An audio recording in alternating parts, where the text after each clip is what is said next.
Judit Gervain, elle est prof titulaire au département de psychologie développementale et sociale à l'Université de Padua, en Italie, et aussi chercheur senior au CNRS et à l'Université Paris 4 en France. Elle a fait son PhD en 2007 en Cognitive Neuroscience avec Jacques Meller, qui probablement certains d'entre vous le connaissez, donc c'est un grand nom en recherche en neurosciences, et il était à ce moment-là en Italie.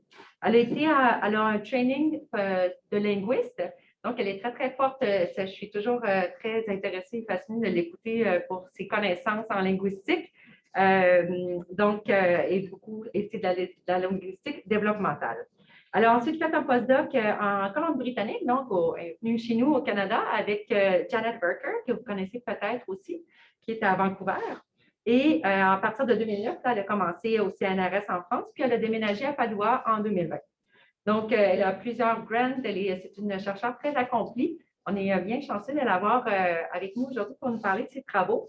Elle est aussi éditeur associé dans plusieurs revues importantes comme Neurophotonics, ceux qui font de la NIRS, connaissez ce journal-là, et Developmental Science and Cognition. Alors, merci beaucoup, Judith, et je te laisse nous parler aujourd'hui. Alors, un très, très grand merci pour l'introduction et puis aussi de cette invitation.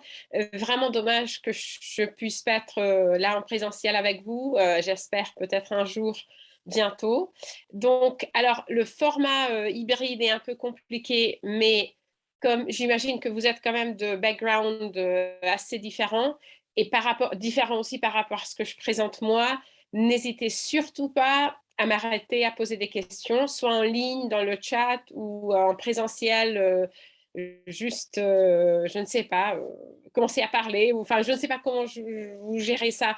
Mais en fait, vraiment, je veux pas perdre le public. Donc, vraiment, si je pars des choses que vous ne connaissez pas, arrêtez-moi. Je suis vraiment très, très, très contente et heureuse de prendre des questions, même chemin faisant.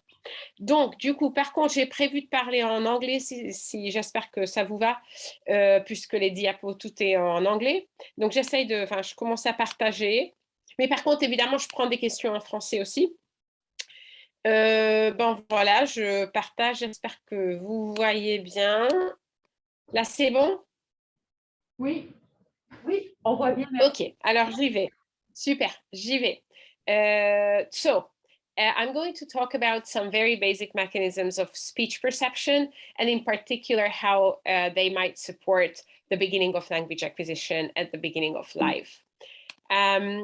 So to take a step back, when we talk about speech perception, what we mean is speech is an acoustic signal, an externalization or a carrier signal for language, our species-specific communication system.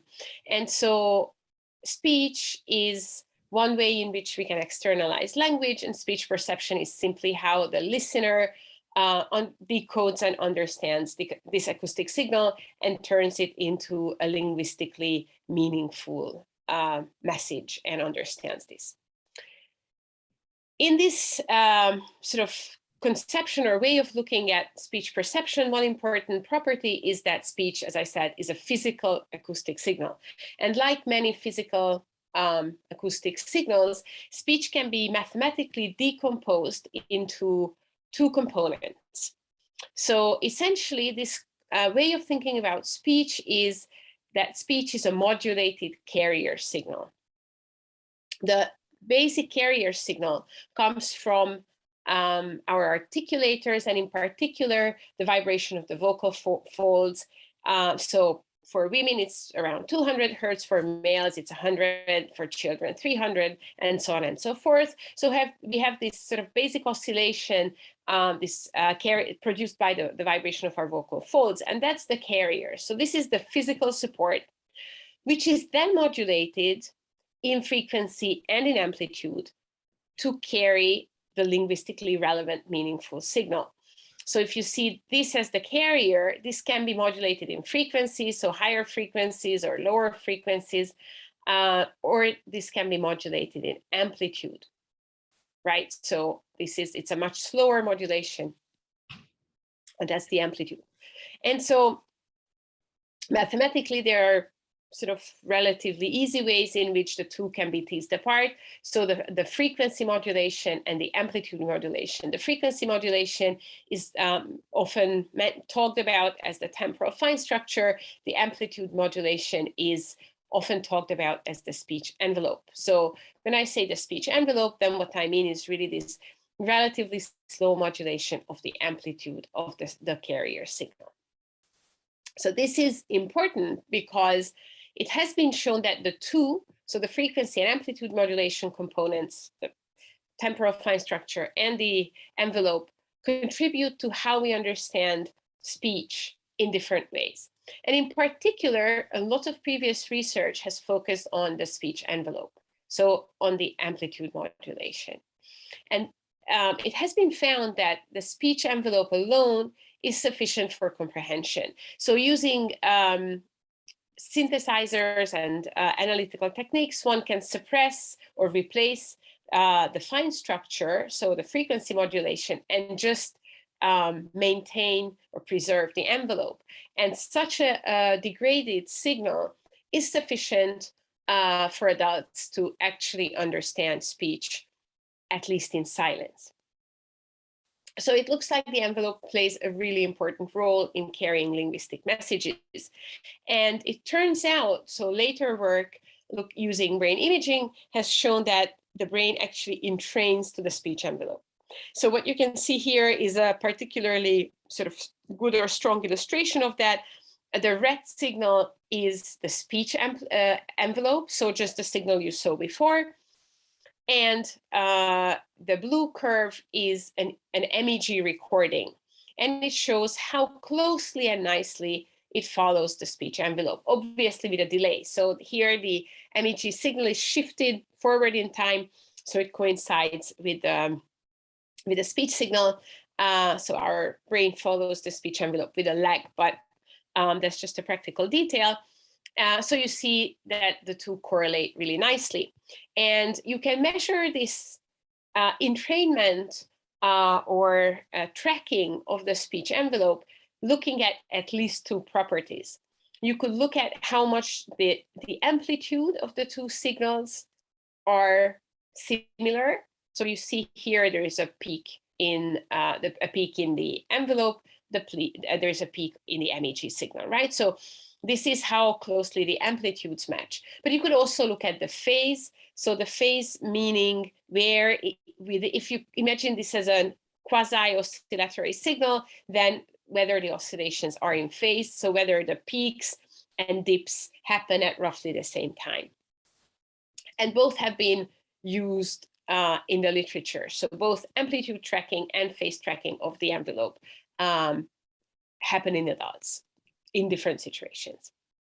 Now, this is the acoustics. How does this carry the linguistic message or signal? What is really the linguistic content of such a modulated signal? So let's start out from this sentence here. My brother likes bananas. And so as I pronounce this sentence, actually your brain is processing many things at the same time. So when you hear the sound m, then you're processing a phoneme, right? A consonant. But you're also processing the first phoneme of the syllable my. And that actually is also the first word of the sentence, my brother likes bananas.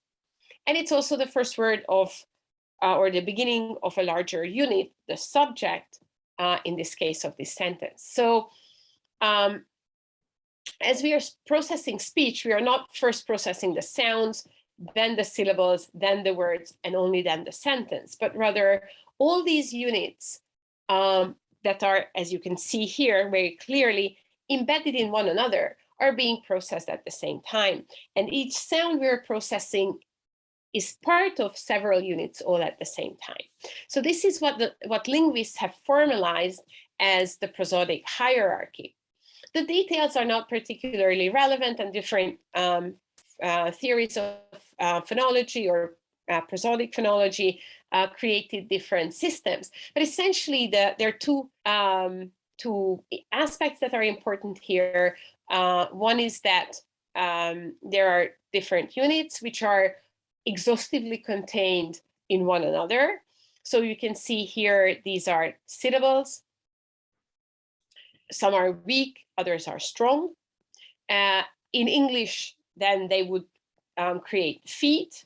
That level, the foot, is not necessarily relevant for every language, so it would not really be there for French or Italian. But then the syllables or the feet are contained in words, the words are contained in phrases, and the phrases are contained in even larger phrases. So there is this hierarchical organization, so exhaustive embedding between all these different units. And what's important is we need to process this all at the same time. So we cannot first wait for the syllables to be processed and only then process the words, let's say, and only then process the phrases, right? As we understand language, then we're processing all of this at the same time. So how does this happen in the brain? How can we process all of this at the same time? There has been, by now, I would say, a relatively well-supported, well-accepted proposal or model to answer this question, namely the model of embedded neural oscillations, originally proposed. I guess nowadays oscillations are just fashionable, so within this larger framework of oscillations, but for language in particular, proposed by Andy Giraud and David Purpell and collaborators, and now many laboratories work within this framework. The idea here is, now you see here the linguistic signal. The idea here is that just like language itself is organized into embedded units, in the brain, there are oscillations. This is true independent of language, obviously. And there are several frequency bands, so several oscillations of different frequencies that are somehow privileged or particularly important for language. And these would constitute the same kind of sort of hierarchically embedded structure as language itself. So going from the faster ones, gamma oscillations, so from 30, 35 hertz up, gamma oscillations roughly oscillate at the frequency of individual phonemes or subphonemic units. And so they would take care of or be in charge of representing and processing phonemes. Theta oscillations, so between 4 and 8 or 4 and 10 hertz, depending on the definition, roughly oscillate at the frequency of syllables in speech. And so they would take care of the processing of syllables. And then the larger units, be them words or phrases, are taken care of by delta oscillations between roughly 1 and 3 hertz. And so importantly, so now this is shown the other way up in the sense that the faster ones are below, slower ones above. But so it's just a very schematic illustration to make one point, namely that these oscillations are actually embedded in one another, just like language is. So what does that mean in terms of oscillations? It means that the phase of a slower oscillation determines or modulates the amplitude of a faster oscillation. When this is the case, we talk about nesting or embedding or enslavement between the oscillations. And so this is true at all the levels of the hierarchy. This has been shown independently of language. So the monkey auditory cortex also shows this architecture. So one could open a very interesting parenthesis here about how evolutionarily the structure of language might have come about given an already existing architecture. But so this is just a pointer maybe for the discussion. So this kind of architecture seems to be present in adults. But of course, adults are experienced language users, right? So they have a mature brain and they also have decades of experience using language. So in a certain sense, one question is how this architecture, how this embedded hierarchy of oscillations comes about. What are the developmental origins? Is it something that we find in babies already? So humans that are pre-linguistic, This is important in two senses. First of all, as I said, there is an interesting evolutionary issue here. If it's present in monkeys that are non-linguistic, it might not be totally unreasonable to assume that babies should have it too, so much so that adult humans do. So in a certain sense, there is both a phylogenetic and an ontogenetic question. And so we are looking at the ontogenetic question today. Is it necessary for speech experience? Is it necessary to have speech experience for this kind of architecture to emerge in the brain? Or is it something that's actually a prerequisite in a certain sense to language acquisition, or let's say a biologically given organization in the brain on which then language builds ontogenetically? So this is the question for today. Obviously, the reason or the way we go about this is looking at babies.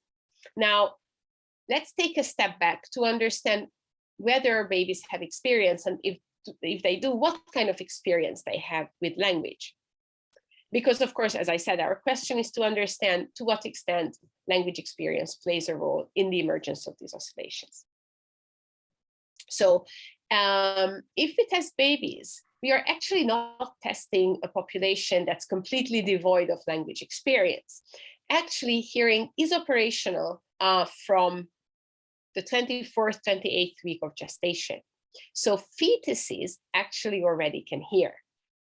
It's not perfectly mature and adult-like, but they do hear. Now, the other thing to consider is what is the experience, what's the signal they can hear. They are in liquid, right? In utero, there is the amniotic fluid, and then they're surrounded by maternal tissues. And so given this very different environment, actually, the speech signal that they perceive or that they receive, they get, is different from the speech signal that I use now, right? Or that you're used to. So the signal broadcast in air. What they have is a signal that's transmitted both as a vibration and as a sound, but transmitted in fluid. And so the result of this is that the signal itself is low pass filtered. So what you can see here is a visual illustration of this. This is language, an English sentence in its full complexity as we use it normally. And what you see is that there is, of course, as it's often the case, it's a 1/f signal. So there's high energy in the lower frequencies, but energy also in the higher frequencies. And actually, it's this energy in the higher frequencies that allows us to distinguish sounds from one another. Compared to this, the prenatal signal is heavily low pass filtered. So this is a simulation. We don't have actual recordings because for obvious ethical reasons, it would be very, it's risky actually to place a microphone into a pregnant mom's uterus. So we don't have that, but there are simulations from animals and from acoustics, so mathematical or numerical simulations. And so this is roughly what it looks like. So what you see is energy in the low frequencies is preserved, but energy in the high frequencies is mainly gone.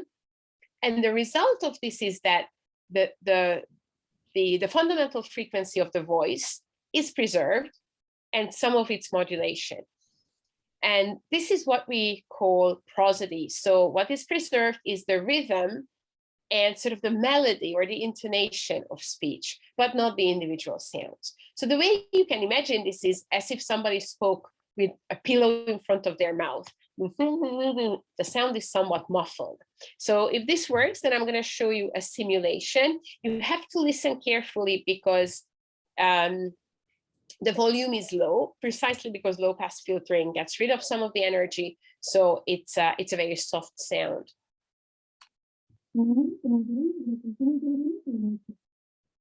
Right. So if you did not understand anything, then that's actually right. So this is precisely what the fetus can hear. So you clearly get the idea that this is language, this is a human voice, this is speech.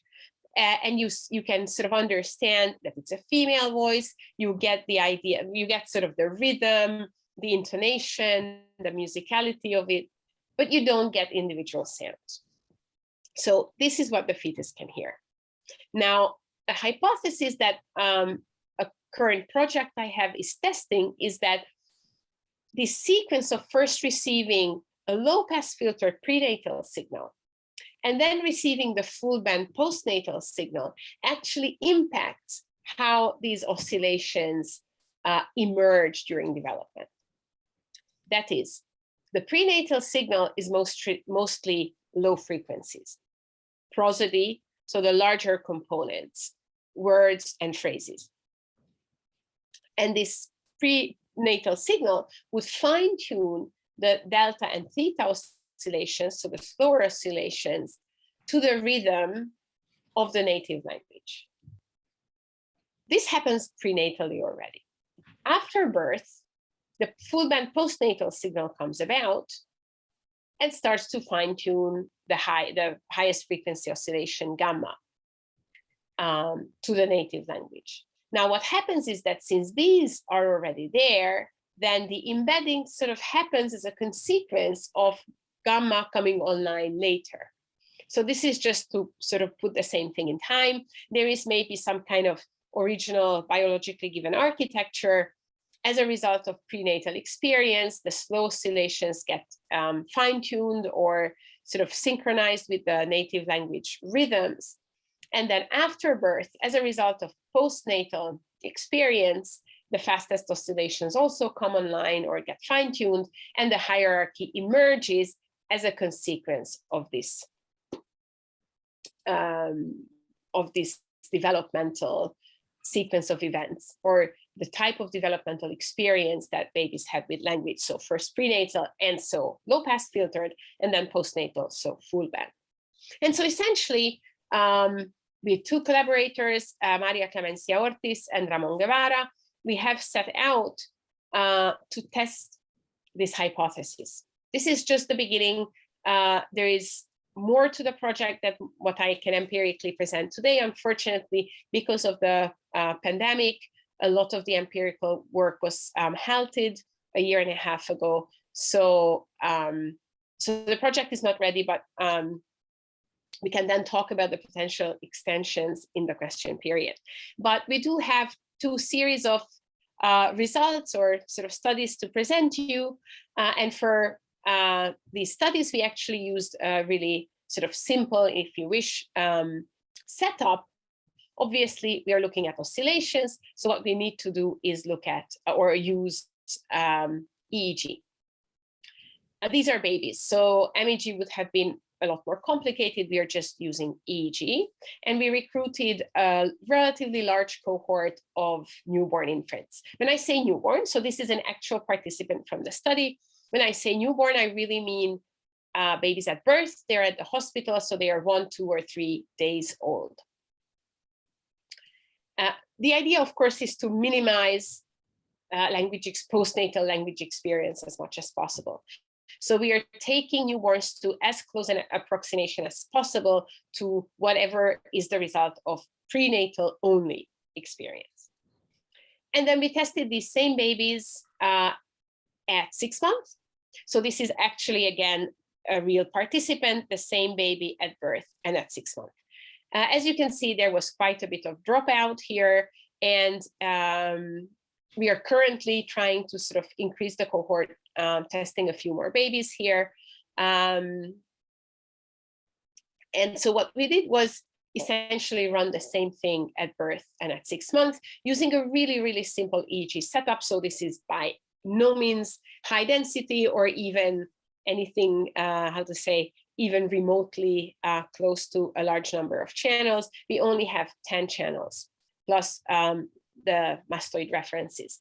The reason for this is because testing was relatively long and we needed to use gel-based EEG. So every additional channel would have required additional setup time. Babies, of course, hate that.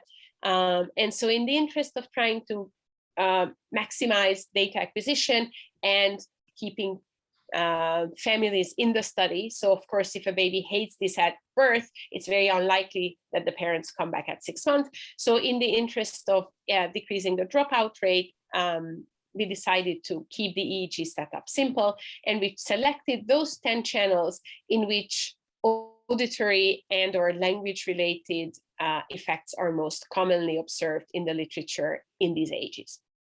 This limits what we can do with the data in the sense that we cannot use the data set to do source reconstruction. So all of what I'm going to be talking about is in scalp space. There's no way to go into source space. And so here's what we did. Extremely simple.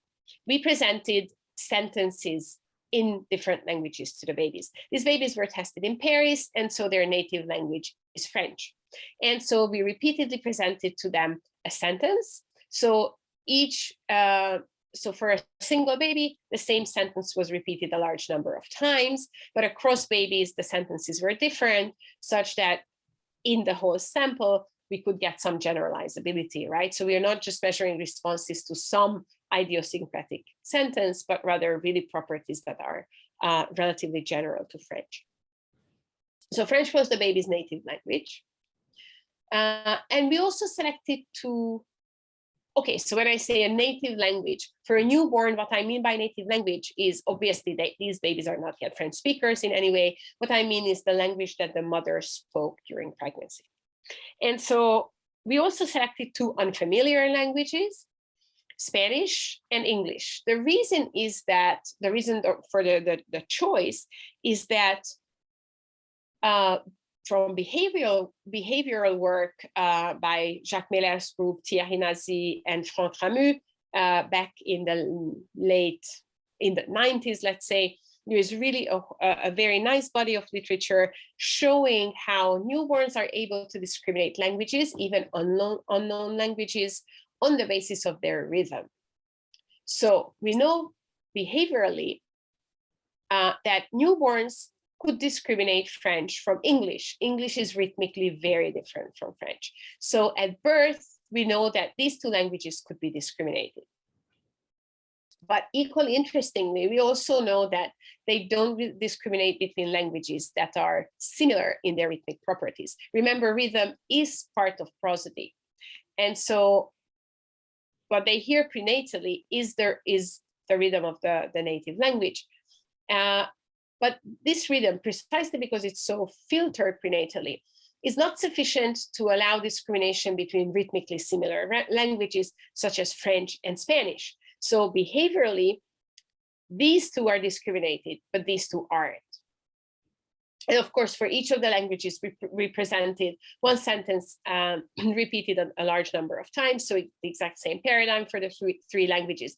And the sentences were translation equivalents. They were taken from Goldilocks and the Three Bears. And so just to give you an idea, this is what it sounds like.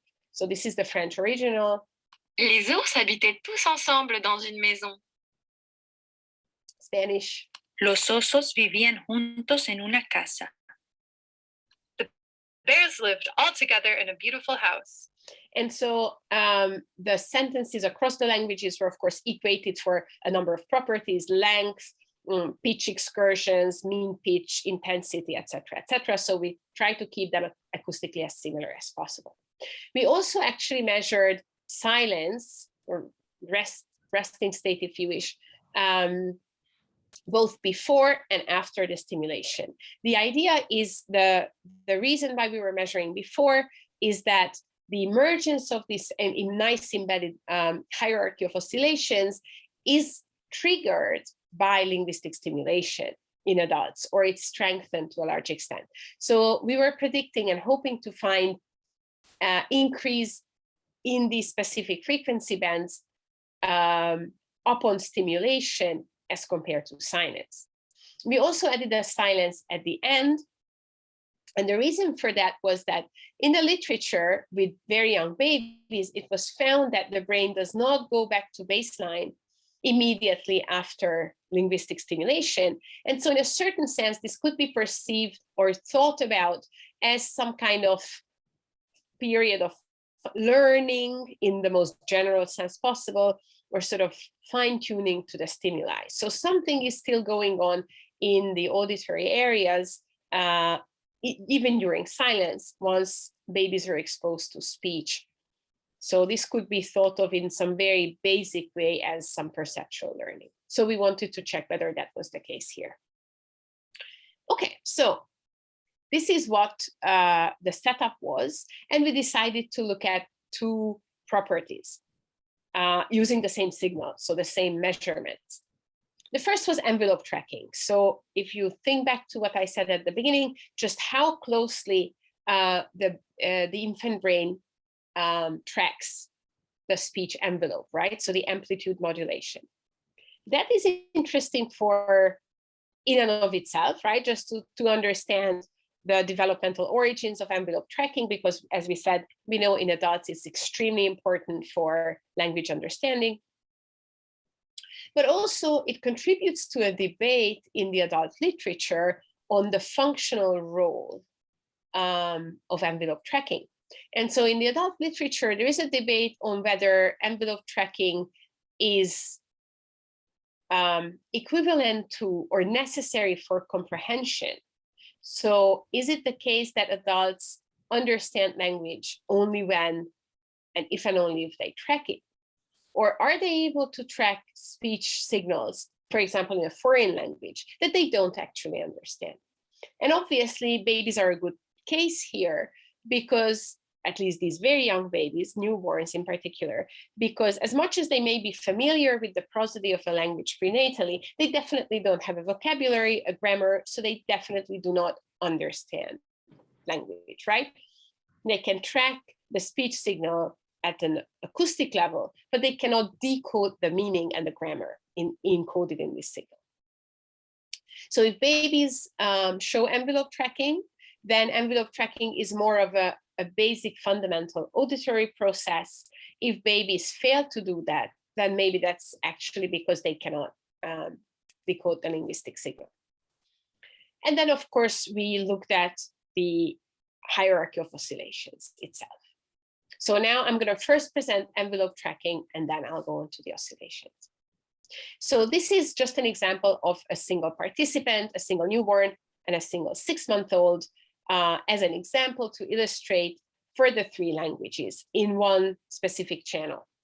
Obviously, this is a good baby. This is why we picked it. But what you can see is a very surprisingly nice tracking of the speech envelope across all the languages, roughly in at both ages. And so as much as this is one of our best babies, many of them really show very, very nice tracking. So in order to sort of evaluate whether at the group level we find reliable tracking, we ran permutation tests to define or to test which of the channels in which of the ages tracked the speech envelope. We looked separately at amplitude tracking and phase tracking. And so what you see here is we use different colors to indicate whether a single channel tracked French. So if there's a violet dot, it means that that channel tracked French.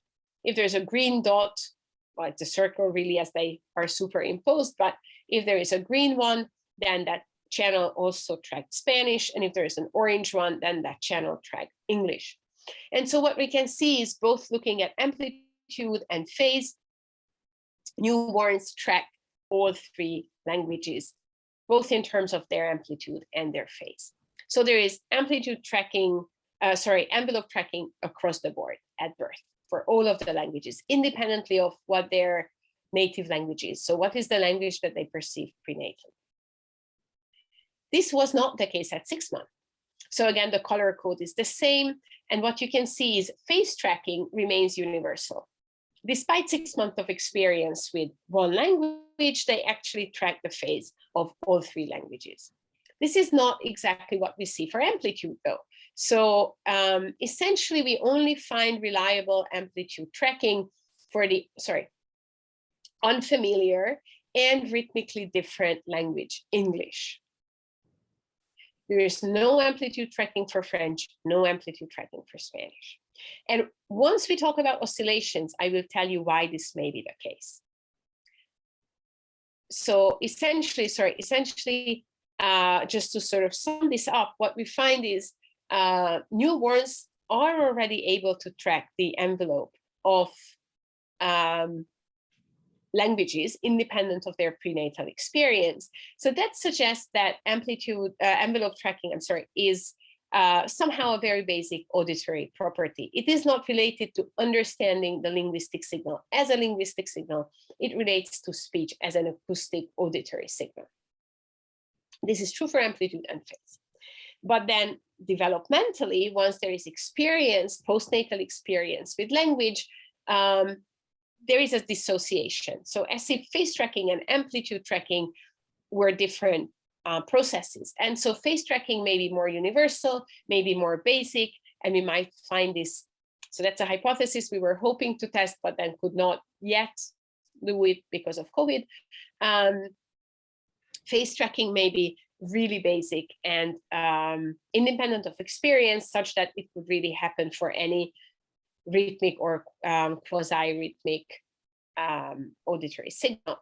This is not the case for amplitude tracking. Amplitude tracking is sensitive to linguistic experience, and for reasons that I will go into later, we will see why familiarity actually somehow suppresses amplitude tracking. So in a certain sense, what we are thinking or claiming here is that amplitude tracking remains for English because it is not processed linguistically, in the sense that 6-month-olds are familiar enough with their native language such that they can, or a language that is rhythmically similar to it, such that they can already extract some kind of semi-linguistic representations or linguistic representations from it, whereas they treat English as an auditory signal because they don't have linguistic representations, right? They don't know words or structures in English. So English remains because it is non-linguistic. Okay, we will talk more about this once we look at the oscillations. Right, so now I move on to oscillations. What you can see here is the full time frequency band. So the envelope, because of the envelope of languages, is around, the modulation frequency is around 4 or 5 hertz. Actually, we looked at the EEG signal also in the 3 to 6 band range. So this is a really narrow band signal, whereas here we are looking at the full band signal, looking at the time frequency. So this is time here, the duration of a sentence, so 2 seconds. This is the duration of our stimuli. And then these are the frequency bands. And as usual, the color code represents power. Actually spectral amplitude. But, and so what we see here is the group means of the newborn group for English, French, and Spanish. So the first sort of thing to see is that the EEG signal shows a 1/f property like it does in adults. So in a certain sense, we know we are picking up genuine EEG responses. So low, in the low frequencies, higher energy, and then less energy in the higher frequency bands. We also then, of course, looked at the frequency bands that are of interest to us specifically. And so now I'm breaking the data down into these bands. So just imagine that I'm showing only a portion of these images, the specific bands that we are interested in. So this is the delta band. Remember, this is the slowest, going from 1 to 3 hertz. This is where most of the energy is. And so what we see is that in a few of the channels, we see similar response patterns to French and Spanish. And so whatever is encircled really is statistically significantly different. So different response patterns to French and Spanish on the one hand, and English on the other hand, right? So no difference between French and Spanish, but the two of them differ from English. And it's always the case that there's more power for French and Spanish as opposed to English. We see something similar in the theta band. So theta is between 4 and 8 hertz. And so that's kind of, so the syllabic rate, the band of the syllabic rate, or where the envelope is. And so what you see is, again, larger amounts of power or energy for French and Spanish, and much less for English. So again, the pattern is the same. French and Spanish, similar, both higher than English. Now, we also compared, as I said, our language stimulation to silence before and after stimulation. Here, what I have under the label speech is French, Spanish, and English averaged together. So now we are not looking at languages separately, but rather averaged together. And so what we can see here is that compared to, let's forget about gamma because that's of course the noisiest, although there are differences. Let's go from the lower bands. So what we see is that compared to silence, in speech, there is an increase in energy in essentially all of the bands. So in delta, very strongly in theta, also to some extent in gamma, but also in beta. So I'll stop here for a second because in the original model, I did not talk about the beta band, only delta, theta, and gamma. The beta band was actually added to the model later because it was found to be responsible in adults for prediction. So as much as the delta, theta, and gamma bands would be bottom-up processes of speech perception, the theta band would be the band that carries top-down linguistic knowledge and prediction. So as you probably all know, as speech unfolds in time, we are really good at predicting what's coming up. So if I start a sentence, you will be very likely able to predict the end of the sentence, right? So this word you can probably all guess. Given our knowledge of a language, we are really good at predicting what's coming up. So the beta band is this top-down predictive modes coming from the linguistic knowledge. So originally, we did not have a prediction for this, thinking that newborns and even 6-month-old babies might not have sufficient linguistic knowledge to actually predict anything. But to our surprise initially, we did find activation in beta. And this activation in beta in particular, as you can see, came towards the end.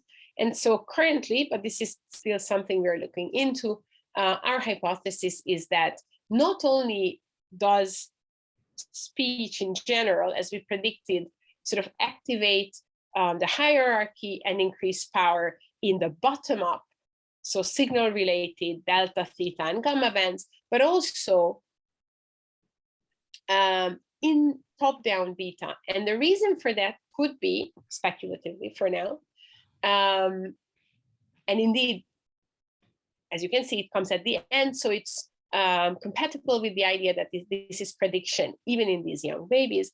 So what we are thinking is that actually, as much as they cannot predict the linguistic contents of the signal, what they can predict is precisely prosody. So our sentences have, in every language, well-predicted prosodic contours, right? So even if you don't understand a language, you're able to actually guess when is it that the sentence will come to a closure, will come to an end. So what we're thinking is that on the basis of familiarity with the native language, or even for all of the languages on the basis of universal principles of prosody, babies are actually predicting the upcoming closure of the sentence. So with this sort of aside or parentheses, one prediction from adults that was confirmed is that indeed the power in oscillations increases or changes as a function of stimulation. Now, interestingly, what we find here is, so looking at the final rest, as I said, because we were interested in whether the stimulation remains for some time, the activation remains some time after stimulation as some kind of perceptual reorganization mechanism to attune the auditory systems to speech.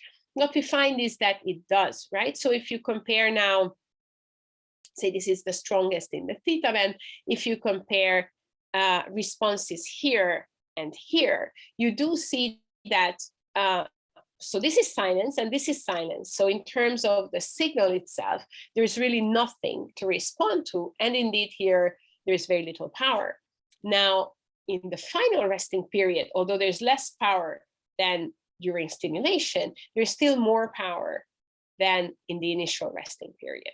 So the structure of this oscillatory activity actually remains for several minutes after linguistic stimulation. And as I said, tentatively, we interpret it as perceptual reorganization, fine-tuning to language experience. Now, what happens in 6-month-olds? So remember, our idea was that now after 6 months of postnatal experience, babies are also attuning to the high frequency components of the signals, so phonemes. And so now this is again the average for English, French, and Spanish of the 6-month-old group. And so as you can see, indeed, in their EEG, there is an increase in the gamma band. Well, that's just maturation in general. But as we will see, the story is not, as simple as that. There are different things here that you can observe. First and foremost, as we said, increase in the gamma band, which happens maturationally, but we find a differential increase to the native language, so statistically significantly to the native language, as compared to both of the unfamiliar languages.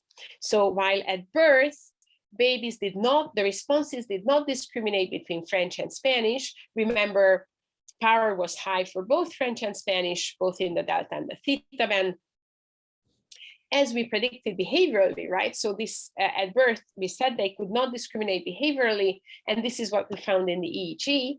We know that by 6 months, they can discriminate their native language, even from rhythmically similar unfamiliar languages, so Spanish in this case. And this is indeed, again, what we find in the EEG. So there's higher gamma activation to French than to either of the unfamiliar languages. Spanish has higher activation than English, potentially related to the rhythmic similarities, but French is even higher.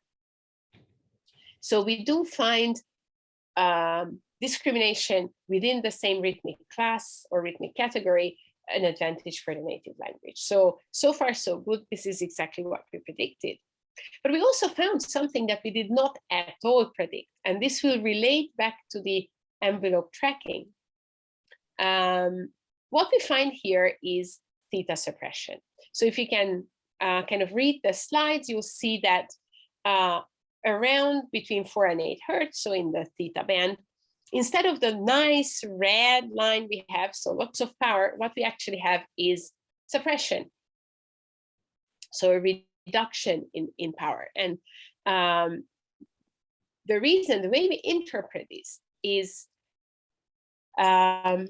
it's a developmental sort of hypothesis, and namely that around 6 months is when babies start to show the first evidence that they recognize a handful of very simple and frequent words. They recognize their own name, they recognize body parts, food names, common objects. And this is also when they start to show the first evidence of recognizing certain grammatical patterns of their native language. So for a baby to be able to learn words and grammar, what they need to represent crucially are phonemes. So you want to be able to distinguish between cat and cat, right? And the distinction between many words or some words can be a single phoneme. So to learn words, build a vocabulary, you need to crucially be able to focus on phonemes. And we remember what we said is gamma oscillations take care of phonemes. So there is an increasing gamma power. And in a certain sense, we interpret the theta suppression as a reallocation of resources. So the syllabic rates, syllables as units of representation are suppressed to give way to the details that are the phonemes. And so theta suppression, so according to our sort of hypothesis, theta suppression would be a reflection of a developmental shift of attention, if you wish, or representation from syllable to phoneme. And that would be appropriate for that given age in language development. Now, in adults, we do not find theta suppression. And so it must be the case that this is somehow, if you wish, a U-shaped developmental curve. So syllables are appropriately represented at birth, then this representation is suppressed, and then it comes again back at some point because adults have figured out phonology, they have a vocabulary, they're no longer learning, so they don't need to shift resources or attention to phonemes that strongly. And indeed, now we are testing older infants, 18-month-olds, potentially 24-month-olds, so babies who already have a vocabulary, to try to see when is it, or if it is the case that theta suppression disappears. Okay, so to sum up, what I have shown you for the oscillations is that young babies, newborns, so those who only have prenatal experience, show increased power in the slow bands, and in particular, rhythmic discrimination in these slow bands. So very much in line with what we predicted, and in line with behavioral results, there is increased power for the native language and rhythmically similar languages, and much less power for a rhythmically different unfamiliar language. Now, of course, since we only tested one population, French exposed babies, we cannot know that whether this is specific to the acoustics of English, French, and Spanish, or whether this is really prenatal experience. So we would have to use the same stimuli and test, say, an English exposed population, English exposed newborns. If in those newborns we find the exact same pattern, so more activation for French and Spanish, less for English, then we would know that this has to do with the physics, the acoustics of these signals. If on the other hand, English babies would show the opposite, so higher power for English and less for French and Spanish, then we would know that this is related to prenatal experience. Again, COVID treated us badly here. We are collaborating with Janet Worker to test English exposed babies in Vancouver, but again, the hospital was shut down. And according to what Janet says, there is not much hope that in the very near future they can continue testing. So supposedly this might take another year or two, or whatever it will be. Eventually we will find out. Also, we observed predictive response in theta, or at least a potential predictive response. At any rate, something that looks pretty similar to predictive beta responses in adults. And interestingly, we also observed post-stimulus activation. So some kind of activation that does not immediately go back to baseline, even over several minutes, right? So it is not surprising that maybe a few 100 milliseconds after stimulation, the system doesn't yet go back to rest or to baseline, but we are talking about 6 minutes. When we talk about language, a single sentence, it has a duration of not just our stimuli, but in general, sentences last about a second or two or three. So 6 minutes, could be a whole presentation, right? Like a flash talk. There's a lot we can say in 6 minutes, right? So in terms of language, 6 minutes is a really long time. So the fact that in 6 minutes, the system doesn't yet go back to baseline is a suggestion that there is something really going on, and that perceptual learning or fine-tuning is really active in these young babies. And of course, again, that would be not surprising in terms of development, because we know that in just a few months, babies already show very sophisticated abilities and knowledge of the phonology of their native language. So at 4 months, they start to recognize their first names. By, again, 4, 5, 6 months, they show the ability to discriminate their native language from rhythmically similar but unfamiliar languages. And by 6 months, they seem to start to have a vocabulary. So it wouldn't be surprising if already from the get-go, this kind of fine-tuning or perceptual attunement to the native language started to occur. And so what we found after postnatal experience is, again, indeed, as we predicted or expected, within rhythmic class discrimination. So now French, the native language, gets discriminated from Spanish, and this happens in the gamma band, so it's exactly where we expected. In the linguistic units, phonemes, that distinguish these languages, because remember, rhythmically they are similar. So the slower units, syllables, words, etc., are more similar, phonemes are not. And we also observe this mysterious theta suppression, which might be related to this sort of shift of attention or change in basic units of representation or reallocation of resources towards what is a more relevant unit at this stage, namely phonemes, so gamma oscillations. And so just one slide, bear with me. After all, I am a linguist by training originally. So as much as all the neural architecture is interesting, and it would already be a nice sort of account of the development of speech perception, we want to take this one step further. So speech in itself is just a carrier signal. But what we want to understand is how babies can learn about the abstract system that is language, words, and grammar. And so sort of the interesting thing here is, remember in the beginning, we said that there is this hierarchy of different phonological units. Now, as you can see, even from the illustration, these phonological units actually coincide with syntactic and semantic units. So a prosodic word, actually, if you look at it, corresponds very often to something that's syntactically and semantically a unit as well. So in this particular case, a noun phrase or a verb or another noun phrase. And so again, you see also even at the higher levels, this whole thing is the predicate, this is the subject, and so on and so forth. And so essentially the idea would be that somehow oscillations and the embedded hierarchy of oscillatory activities maps onto phonology, which then maps onto syntax and semantics.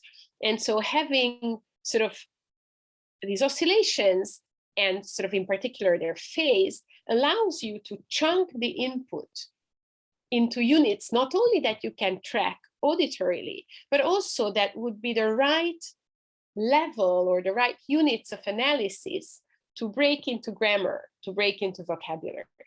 So that would be sort of the basic underlying idea of not only how speech perception, but also language development emerges on the basis of oscillations. And so what I try to show you here is that the neural architecture that underlies speech perception and potentially language development is already present from birth. It is modulated in interesting and relevant ways by language experience, and it lays the foundations of further language development.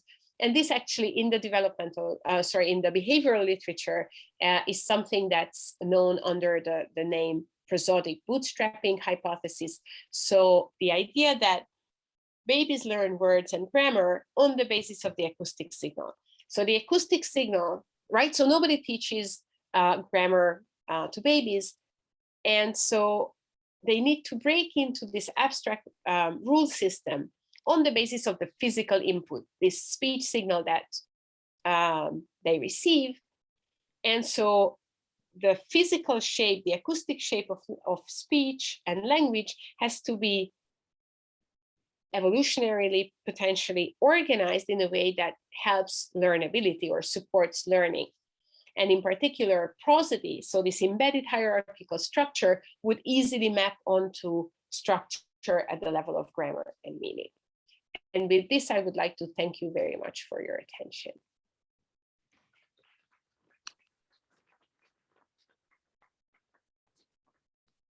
Merci beaucoup, Judith, pour ta présentation super pédagogique et didactique. C'était très clair, c'était vraiment assez fascinant. Merci beaucoup. Ça te va toujours qu'il y ait des questions en français aussi? Oui, allez-y. Après, je ne sais pas comment je vais vous entendre, enfin, dans la salle, mais allez-y, allez-y. Okay, si tu n'entends pas bien, tu me diras, puis on va, je te redirai plus fort. Est-ce qu'il y a quelqu'un qui manipule pour les questions sur le Zoom au cas où? Oui. OK. Est-ce que quelqu'un a une question? Oui? Oui, ben, en fait, je me demandais, qu'en est-il des pseudo-langages, par exemple le franglais ou le le Spanglish où il y a vraiment soit une langue qui est prononcée par une autre langue ou encore un mélange des mots, particulièrement 6 mois où on voit l'activité gamma qui sert à la discrimination du rythme. Ce serait quoi un peu votre hypothèse?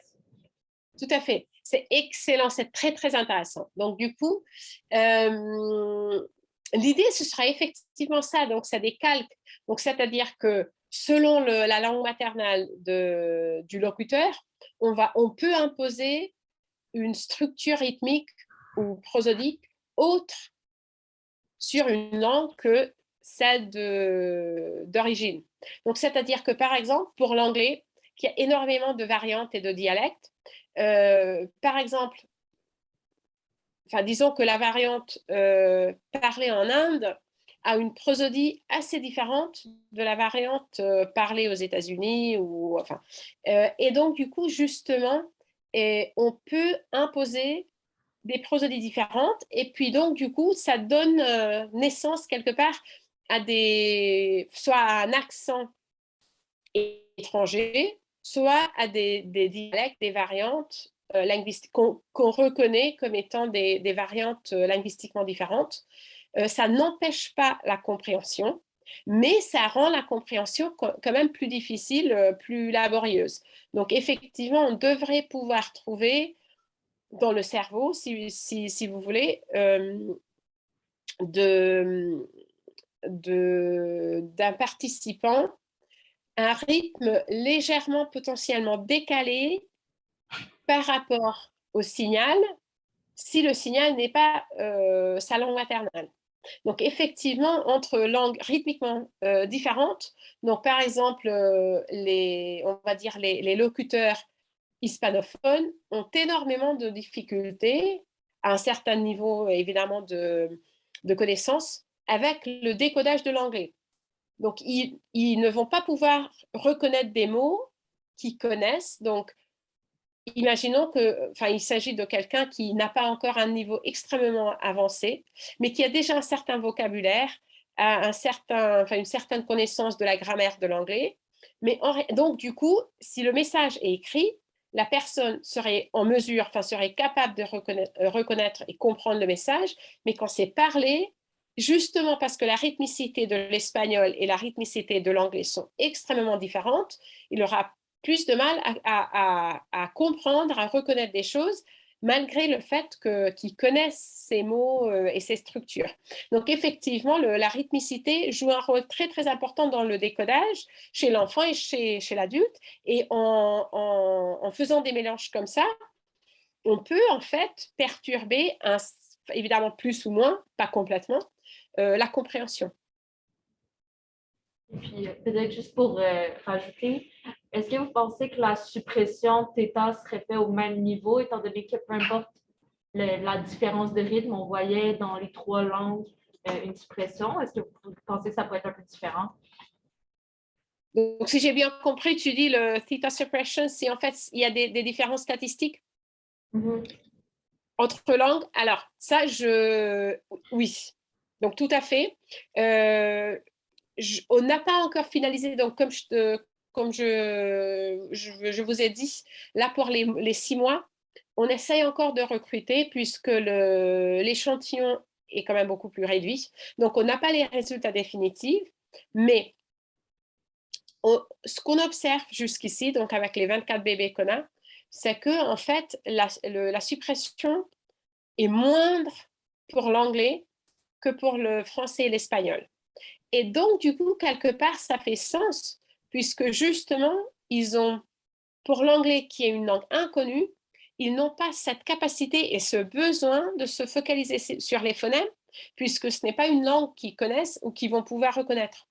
Et donc, du coup, il y a suppression, parce que de toute façon, le système marche comme ça, on supprime les syllabes, mais pour l'anglais, c'est moindre.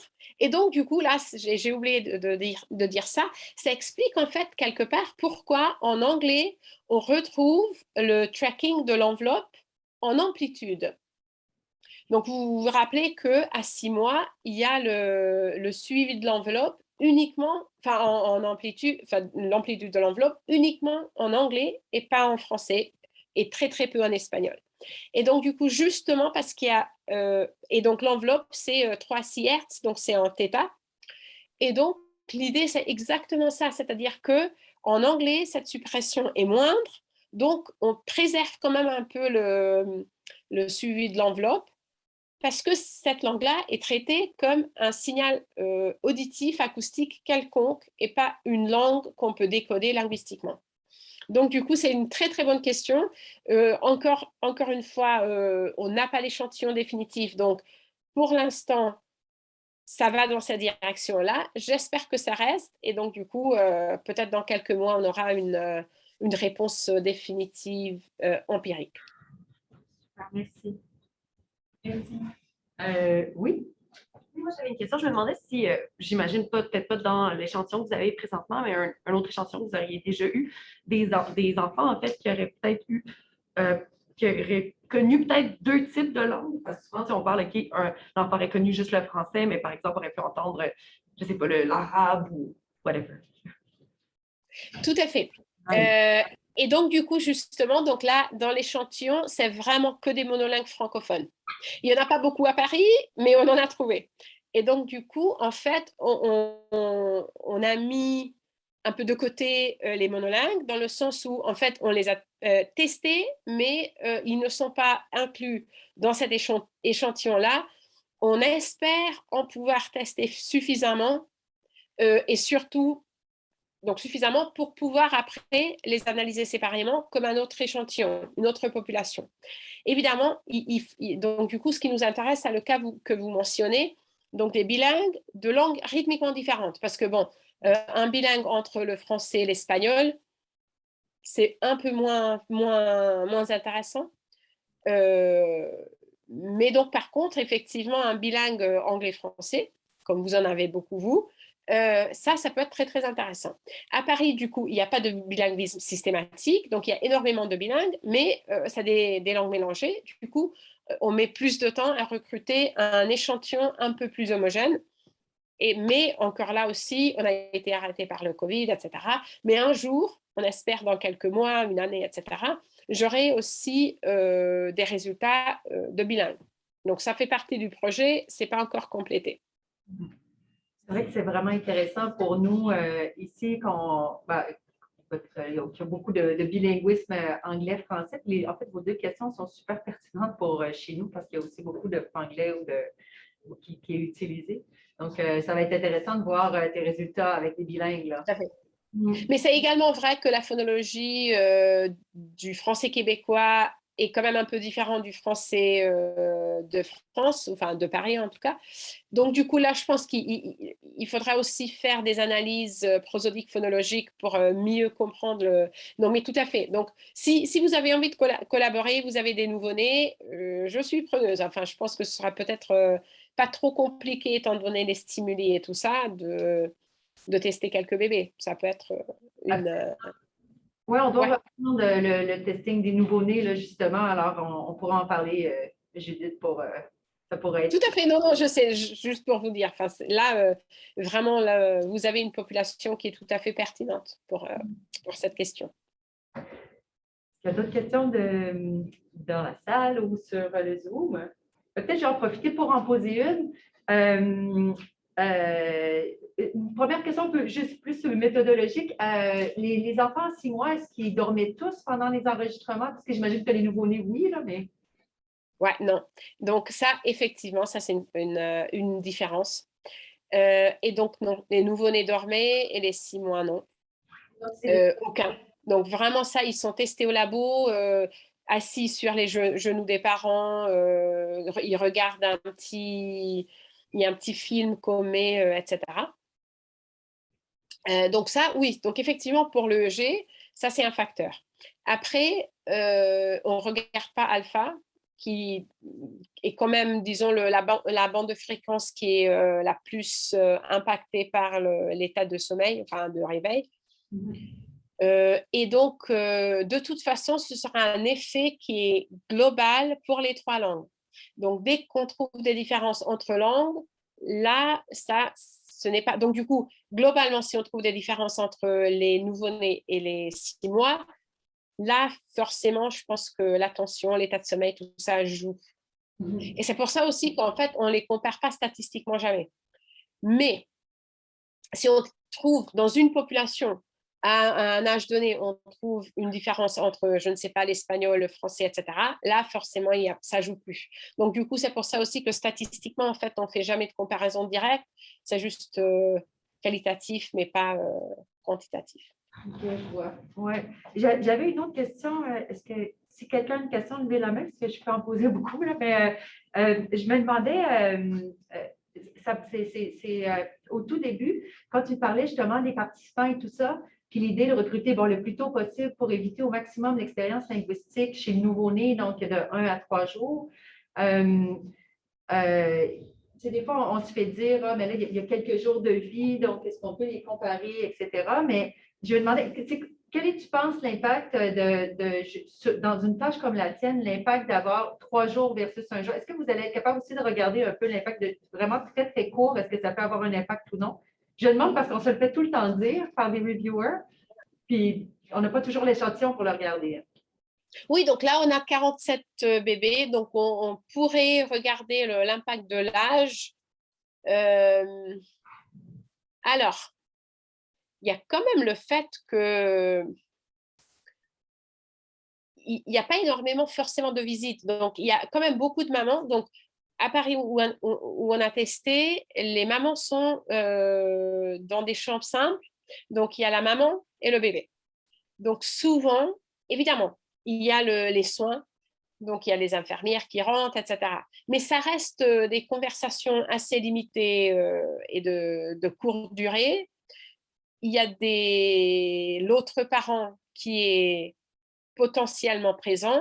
Des fois, il y a la famille élargie. Mais la maman passe quand même énormément de temps avec le bébé seule. Donc, et bon, il y a évidemment, selon les situations et les mamans, il y a des mamans qui s'adressent plus à leur enfant, d'autres qui... Mais quand même, les mamans dorment beaucoup, elles sont fatiguées, etc. Donc, en réalité, je pense que la quantité d'input reste quand même très limitée. Après, on pourrait effectivement faire une corrélation, peut-être même en nombre d'heures, plutôt que le jour, parce que comme ça, jour, c'est soit 1, soit 2, soit 3, il n'y a pas énormément de variabilité. Mais effectivement, on n'a pas regardé ça avec 47 bébés, on pourrait. Bon, c'est une bonne idée. Mais je pense que quand même, par rapport à, même quand la maman rentre après l'hôpital, à l'hôpital, l'expérience reste assez limitée, je dirais. Donc bon, forcément, si on peut les tester tout de suite après la naissance, c'est mieux. Et donc, évidemment, beaucoup de bébés, parce que même en France, les mamans restent en général 3 jours, mais bon, ça, pour des raisons économiques, on essaye toujours de réduire. Donc, souvent, on les teste en réalité à jour J1, J2, donc encore plus jeune que... Voilà. Mais effectivement, on pourrait regarder ça.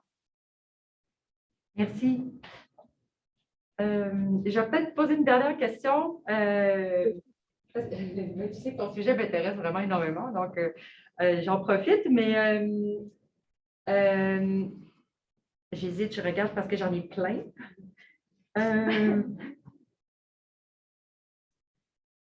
Est-ce que dans je comprends que avec la toute petite tête du nouveau-né, on ne peut pas mettre énormément d'électrodes, c'est tout à fait comprenable. L'idée de ne pas aller voir les sources, je le comprends tout à fait. Mais vu justement qu'on est dans le scalp, je comprends que l'effet est assez diffus, est un peu partout. Mais j'étais quand même étonnée de voir que ça apparaît, je crois que c'est dans les analyses de envelope tracking. Ça apparaît vraiment toutes les électrodes, ou peut-être une, ou c'est pas là, ou c'est vraiment partout. Mais comment tu expliques ça? Puis si on regarde, par exemple, chez un adulte, ça va ressembler à quoi? Est-ce que c'est aussi diffus? Et comment tu l'expliques, en fait?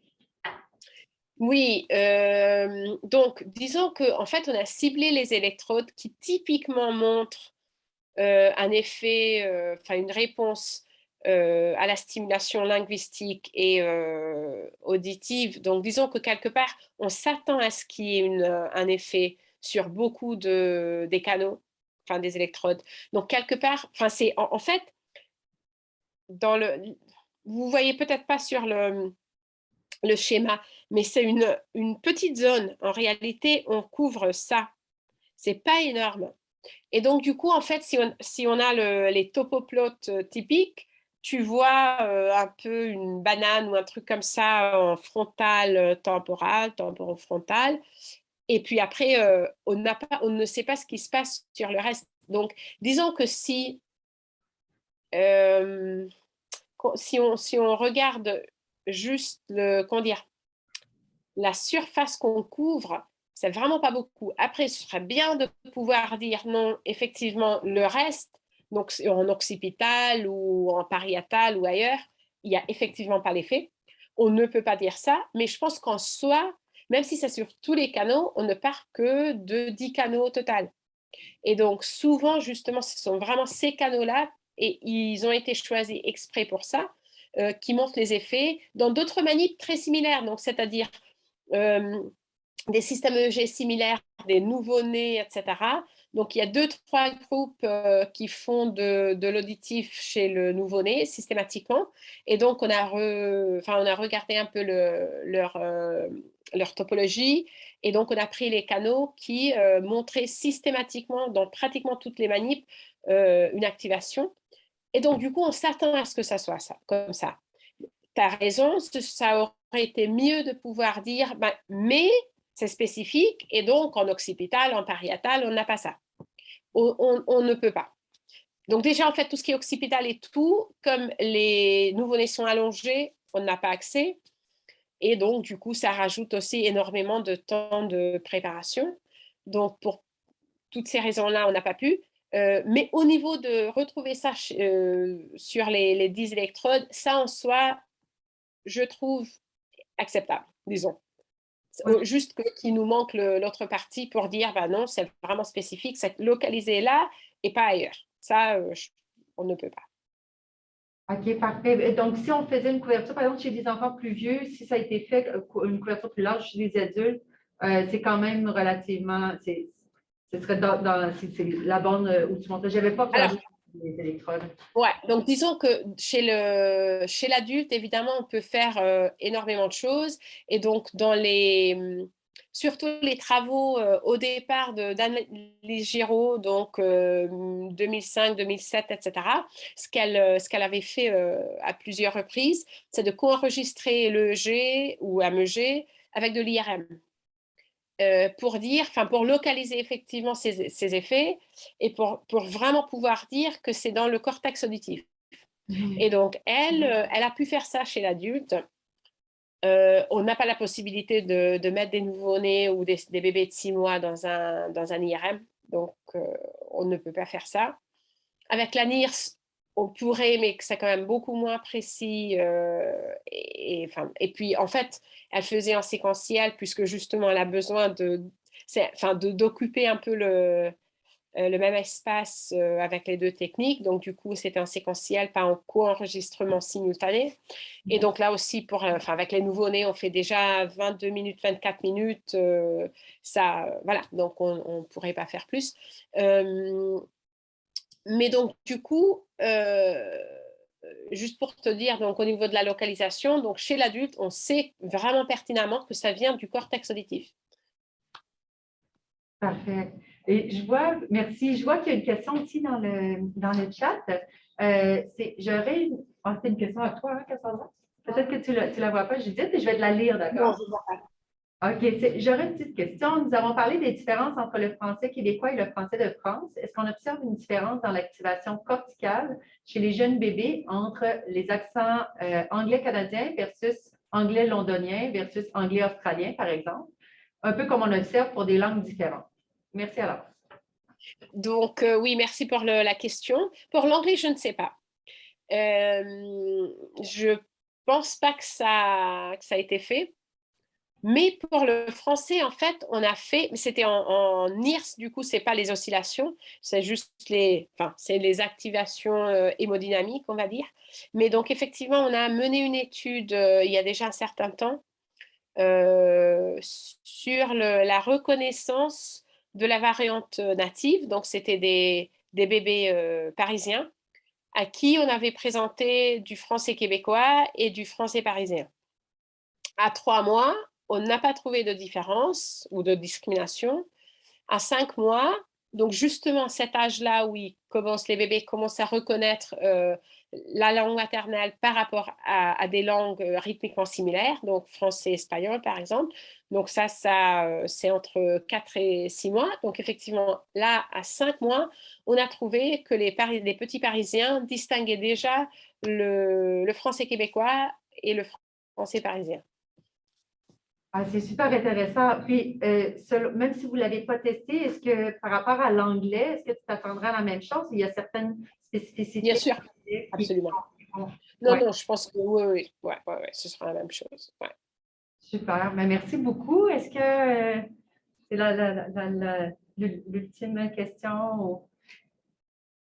Écoute, Judith, merci beaucoup pour ta présence. On ne va pas voler plus de ton temps un vendredi soir. Je pense que tu as peut-être ta petite famille qui t'attend, mais merci vraiment beaucoup pour ta présentation et tes réponses très éclairantes, super claires. Donc, je te souhaite une très belle soirée, bon vendredi soir, puis on se tient au courant pour nos projets et futures peut-être collaborations. Alors, merci infiniment. Tout à fait. Merci à vous. Bon après-midi, bonne journée. Et puis à bientôt en personne, en présentiel, peut-être un jour. J'espère bien. Ouais. Merci, au revoir.